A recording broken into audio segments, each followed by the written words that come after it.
Starting out teaching pronunciation in a second language can be pretty tough. You're faced with specialised terminology and even a whole phonetic alphabet to get your head round.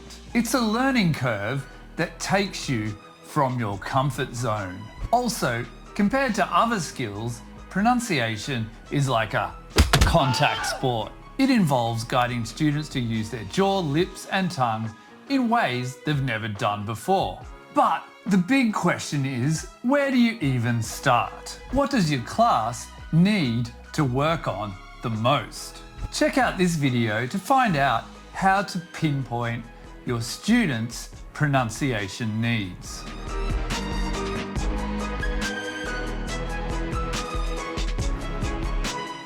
Hi, I'm Damien Herlihy and I'm a vlogger at Pavilion ELT.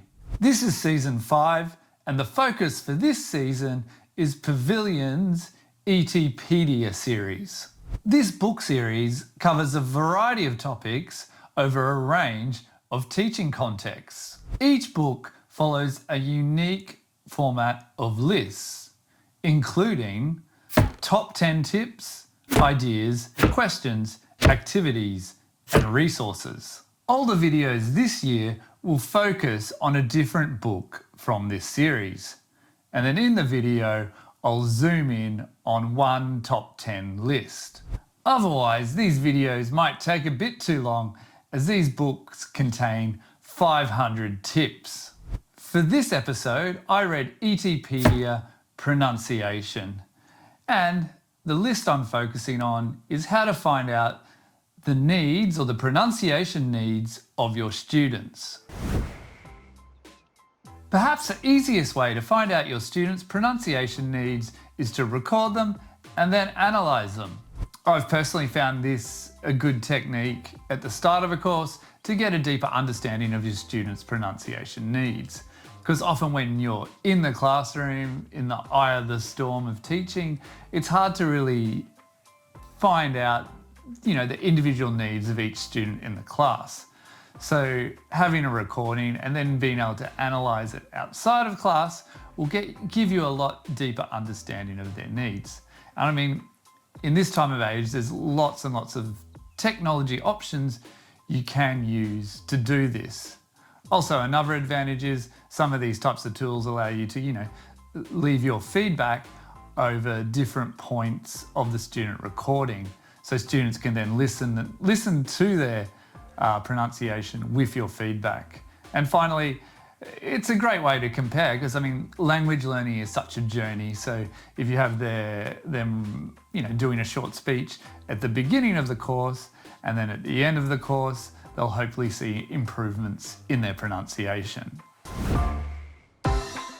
Yes, simply ask your students what their pronunciation needs are. Often students will have a very clear understanding of what they have problems with.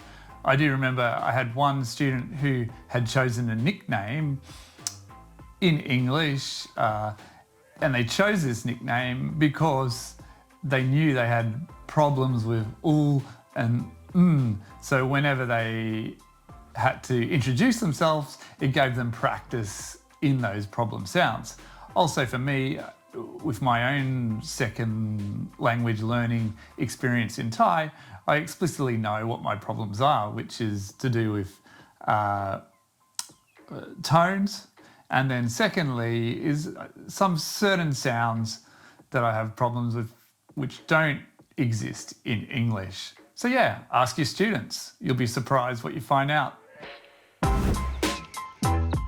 Okay, I'm going to put tip 3 and 4 together. So it's becoming aware of what accents or varieties of English your students encounter outside of the classroom. This then allows you to focus on specific varieties or accents that your students might have problems with. You can then bring in more listening samples. Say, for example, your students deal with a person who's from Singapore. So you could have samples of audio where people are using Singaporean style English. And then this will hopefully then make your students more confident when they speak with these types of accents or English varieties. So yeah, it's very important to think about what issues your students might have based on their first language. So once again, looking at my experience of teaching in Thailand, it became very clear that the problems students had in my lessons was often related to their first language. Because in Thai, you don't have any of those aspirated final sounds like the sh, t, t, p, and students will often cut off those final sounds. So a lot of the practice time I spent in class was really trying to get students to produce those final sounds. So yeah, think about these differences, and often online nowadays it's easy to do a quick search like common pronunciation problems Spanish speakers have in English. And that means you'll be able to prepare before you even start the course. Yeah, it's very easy to get used to how your students sound. As an IELTS examiner and having done my interviews a lot in Thailand, I think I became very used to the features of Thai pronunciation superimposed in English. So I always had to be making sure I wasn't relying on my knowledge of Thai speakers and their problems in English and giving them a higher mark in pronunciation because of that. So make sure, if you have a chance, share these audio recordings with a colleague and they'll be able to give you a second opinion and hopefully reduce those blind spots you might have with certain groups of students. Once again, get the students involved, listening to their own recordings.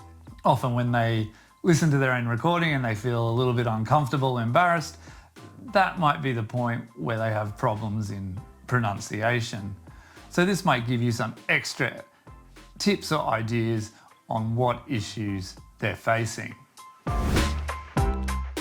Another way for students to be involved in this needs analysis for pronunciation is to have them to tell you when they have misunderstandings in pair work or group work. Often these misunderstandings can arise through pronunciation difficulties, or on the flip side, listening, because often listening is intrinsically linked to pronunciation. Often if you have a listening problem, it means you might have difficulties with pronouncing those problem words or sounds. So these are great ways to find out more information about your students' pronunciation needs. Connected to my point before about listening being connected to pronunciation, also you can use listening tasks set in class to help you find out your students' pronunciation needs. In my own experience, often when we would do a listening task, students would miss the sound, not because it was too quick or other aspects were causing them trouble like comprehension, but rather it was because in English they couldn't yet produce that sound clearly. So for example, in Thai again, there's often an issue between that separation between r and u.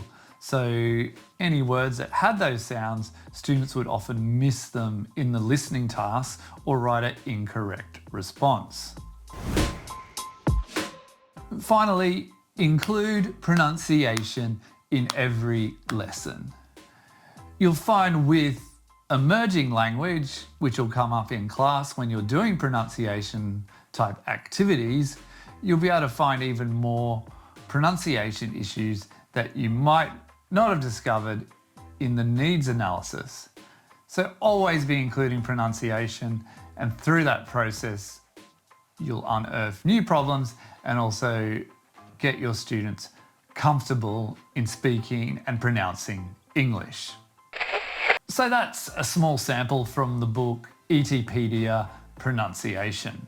If you want a copy of this book with a further 490 ideas and activities for teaching pronunciation, then check the link in the description. Now I'd love to hear from you. Out of those 10 ideas I presented, which one are you most likely to use in your classroom when you do a needs analysis for pronunciation? If you like this video, please give it a thumbs up and think about subscribing to get more videos about language activities and solutions you can use in the classroom. Thank you for watching, and I'll see you next time. Bye-bye.